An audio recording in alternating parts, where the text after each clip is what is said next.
আসসালামু আলাইকুম। Royal capital লিমিটেডের পক্ষ থেকে আপনাদেরকে স্বাগতম।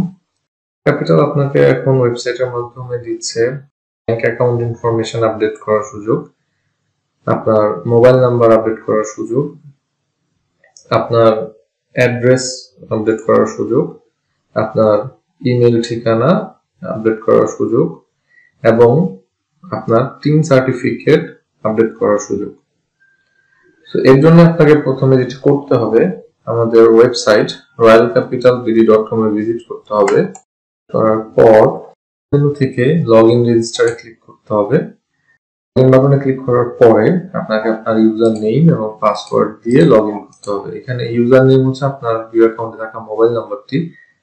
যদি আপনি রেজিস্ট্রেশন করে না থাকেন তাহলে গেট রেজিস্টারে ক্লিক করে আপনার মোবাইল নাম্বার দিয়ে আপনি রেজিস্ট্রেশন করতে পারবেন। রেজিস্ট্রেশনের জন্য যে মোবাইল নাম্বারটি লাগবে সেটি অবশ্যই আপনার ভিউ অ্যাকাউন্টের সাথে লিংক হতে হবে। আপনার ভিউ অ্যাকাউন্টে যে মোবাইল নাম্বারটি দেওয়া আছে শুধুমাত্র সেই মোবাইল নাম্বার থেকে আপনি রেজিস্ট্রেশন করতে পারবেন। তো আমরা লগইন করি। লগইন করে আইডি পাসওয়ার্ড দিয়ে আমরা লগইনে ক্লিক করে আমাদের ইউজার প্যানেলে ঢুকবো। এখানে প্রথমে আপনাকে হচ্ছে আপনার যে কয়টি ভিউ অ্যাকাউন্ট এই মোবাইল নাম্বার এগেইনস্টে রেজিস্ট্রেশন করা আছে সে কয়টি দেখাবে। এখন আপনি যে কোডটিতে আপডেট করতে যাচ্ছেন ইনফরমেশন, সেই কোডটির বাম পাশে যে ভিউ বাটনটি আছে সেই ভিউ বাটনে ক্লিক করতে হবে। ভিউ বাটনে ক্লিক করলে প্রথমে ভিউ অ্যাকনোলেজমেন্ট একটা পেজ আসবে। এখানে বাম পাশে যে মেনু আছে এই মেনুতে আমরা একটু স্ক্রল করে নিচে আসলে দেখব ইনফরমেশন আপডেট নামে একটা মেনু আছে। এখান থেকে আপনি bank, address, mobile, email, team যে ইনফরমেশনটি আপডেট করতে চাচ্ছেন সেটি সিলেক্ট করতে হবে। ভিডিওতে আমরা দেখব কিভাবে ব্যাংক অ্যাকাউন্ট ইনফরমেশন আপডেট করতে হয়। ব্যাংক অ্যাকাউন্ট ইনফরমেশন আপডেট করার জন্য আমরা প্রথমে ব্যাংকে ক্লিক করব। ক্লিক করলে আপডেট করার জন্য একটি প্যানেল আসবে। এখানে প্রথমে আমাকে যে নতুন ব্যাংকের ইনফরমেশন আমি আপডেট করতে চাচ্ছি সেই ব্যাংকের নেমটি আমাকে এখানে সিলেক্ট করতে হবে। সো আমরা যদি এখানে ব্যাংকের নাম দেই তাহলে ব্যাংকের যে ডিস্ট্রিক্টে আমাদের ব্যাংক অ্যাকাউন্ট আছে সেই ডিস্ট্রিক্টে আমাদেরকে সিলেক্ট করতে হবে। দেন যে ব্রাঞ্চে আমাদের অ্যাকাউন্টটি রয়েছে সেই ব্রাঞ্চ সিলেক্ট করতে হবে। তারপর রাউটিং নাম্বারটি অটোমেটিক ফিল আপ হয়ে যাবে। তারপর আমাদেরকে আমাদের ব্যাংক অ্যাকাউন্ট নাম্বারটি দিতে হবে। এখানে যাচ্ছে যে ব্যাংক অ্যাকাউন্ট নম্বরটি হচ্ছে 13 ডিজিটের হতে হবে। আপনার ব্যাংক অ্যাকাউন্ট 13 ডিজিটের না থাকে তাহলে অনুগ্রহ করে আপনার ব্যাংকের সাথে যোগাযোগ করলে ওনারা আপনাকে 13 ডিজিটের ব্যাংক অ্যাকাউন্ট নাম্বারটি দিয়ে দিবে। সো এখানে আমরা একটা ব্যাংক অ্যাকাউন্ট নম্বর দেই। ব্যাংক অ্যাকাউন্ট ইনফরমেশনটি দেওয়ার পরে আমাদের এখানে ফাইল আপলোড করতে হবে প্রুফ স্বরূপ। এখানে আপনি ব্যাংক স্টেটমেন্ট অথবা ব্যাংক সার্টিফিকেট আপলোড করতে পারবেন। তবে এখানে উল্লেখ্য যে ব্যাংক স্টেটমেন্ট বা ব্যাংক সার্টিফিকেট আপলোডের ক্ষেত্রে আপনাকে অবশ্যই আপনার ব্যাংক স্টেটমেন্ট বা ব্যাংক সার্টিফিকেটে আপনার ভোটার আইডি কার্ডের নাম্বারটা মেনশন থাকতে হবে।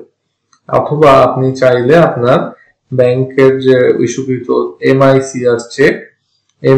চেকের একটি স্ক্যান কপি আপনি আপলোড করতে পারবেন। এখানে আপলোড করার জন্য আপনার ফাইলটি অবশ্যই জেপিজি অথবা পিএনজি হতে হবে এবং আপনার ফাইলের সাইজ সর্বোচ্চ 300 কিলোবাইটের মধ্যে হতে হবে।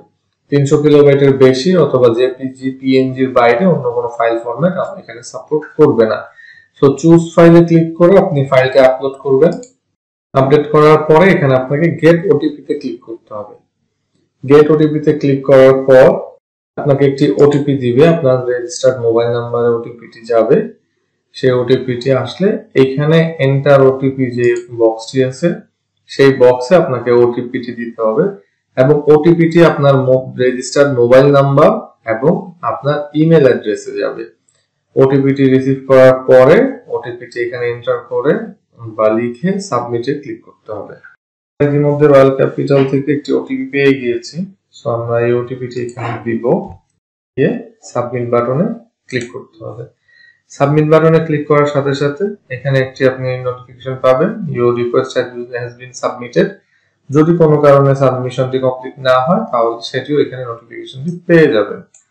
এখন এই ইনফরমেশনটি আপডেট করার জন্য আপনার কাছে একটি ভেরিফিকেশন কল আসবে। ভেরিফিকেশন কলটি আপনার মোবাইল নাম্বারে এই ভিউ অ্যাকাউন্টের এগেইনস্টে যে মোবাইল নাম্বারটি আছে সেই মোবাইল নাম্বারে একটি কল করবে আমাদের কাস্টমার সার্ভিস থেকে। কল রিসিভ করে আপনার থেকে ভেরিফাই করা হবে যে আপনি অ্যাকচুয়ালি এই ইনফরমেশন আপডেটের জন্য রিকোয়েস্ট করেছেন কিনা। ভেরিফিকেশন কলে কনফার্ম করার পরে 1 কার্য দিবসের মধ্যে আপনার ইনফরমেশনটি আপডেট হয়ে যাবে এবং আপনি আপডেটের একটি কনফার্মেশন মেসেজ আপনার মোবাইল নম্বরে পাবেন। আমাদের সাথে থাকার জন্য